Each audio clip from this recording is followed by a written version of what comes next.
அதிசயங்கள் செய்கிறவர் நம் அருகில் இருக்கிறார். அற்புதங்கள் செய்கிறவர் என்றும் நமக்குள் வசிக்கிறார்.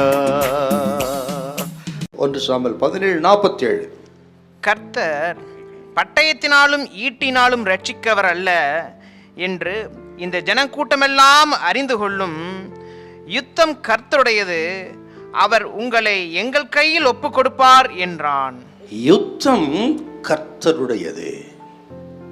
சவுலும் இஸ்ரவேல் ஜனங்களும் 40 நாள் வரையிலும் பயந்து யுத்தத்தில் தோல்வி அடைந்ததுக்கு என்ன காரணம்னு பார்த்தீங்கன்னா, அந்த யுத்தம் தங்களுடைய யுத்தமாக பார்த்தார்கள்.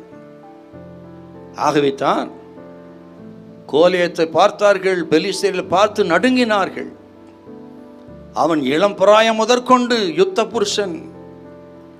அவன் உயரத்தை பார்த்து, அளவை பார்த்து, அவனுடைய சர்வாயுத வர்க்கத்தெல்லாம் பார்த்து நடுங்கி கொண்டிருந்தார்கள். பாருங்க, வெளித்தோற்றத்தை பார்த்து நடுங்கி கொண்டிருந்தார்கள். 9 அடி உயரமானவன்.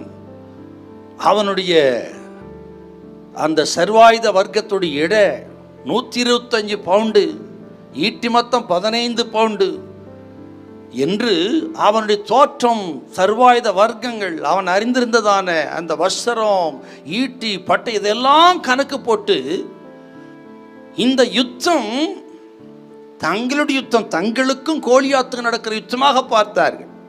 ஆனால் தாவீது சொல்கிறார், இந்த யுத்தம் இது என்னுடைய யுத்தம் அல்ல, இது கர்த்தருடைய யுத்தம்.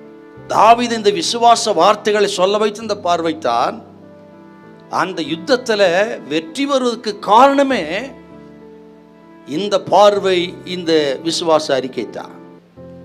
அருமையான கர்த்தருடைய பிள்ளைகளே, இன்றைக்கு ஆண்டவர் சொல்கிறார், நமக்கு அநேக யுத்தங்களில் தோல்வி, எழும்ப முடியலை, பல வருஷமாக பல மாதங்களாக சில பிரச்சனையில் மீள முடியலை, சாத்தான் போராட்டத்தில் மீள முடியலை, சில யுத்தங்களில் வெற்றியே கிடைக்கல, தோல்வி மேலே தோல்வி, நஷ்டம். ஏன்னு கேட்டால் நம்ம பார்வை சரியில்லை. நாம் நினைக்கிறோம் இது ஏன் பிரச்சனை, இது ஏன் போராட்டம், ஆக என்னுடைய யுத்தம் என்று அது நினைக்கிற வரை நமக்கு தோல்வித்தான். இன்றைக்கு ஆண்டவர் சொல்ல, நம்ம பார்வையை மாற்ற வேண்டும். இந்த யுத்தம், இந்த பிரச்சனை கர்த்தருடையது.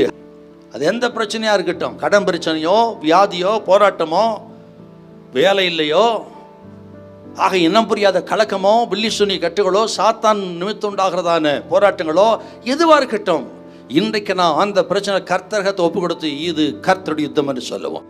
கர்த்தர் யுத்தம் பண்ணும் பொழுது நமக்கு 100% வெற்றி கொடுக்க வல்லவராக இருக்கிறார். இந்த மாதத்தில் கர்த்தர் சொல்கிறார், உங்களுக்கு தோல்வியிலிருந்து வெற்றியை தருவார், உங்கள் துக்கம் சந்தோஷமாய் மாறும், இதுவரை இழந்து போனதை திரும்ப பெற்றுக்கொள்வீர்கள். கர்த்தருடைய ஆவியானவர் சொல்கிறார், சேனைகள் கர்த்தர் இயேசு நம்மோடு கூட இருக்கிறார், நமக்காக சாத்தானை ஜெயித்தவர் நம்மோடு இருக்கிறார், ஒரு நாள் உங்களுக்கு தோல்வி வராது. இன்னும் நான் உங்களுக்கு சொல்கிறேன், இந்த பயத்திலிருந்து கலக்கத்தை விடுதலையாக்கி உங்களுக்கு வெற்றி கொடுக்கிற ஆண்டவர் நம்மோடு இருக்கிறார். அவர் சேனைகளின் கர்த்தர். ஹல்லேலூயா, ஹல்லேலூயா.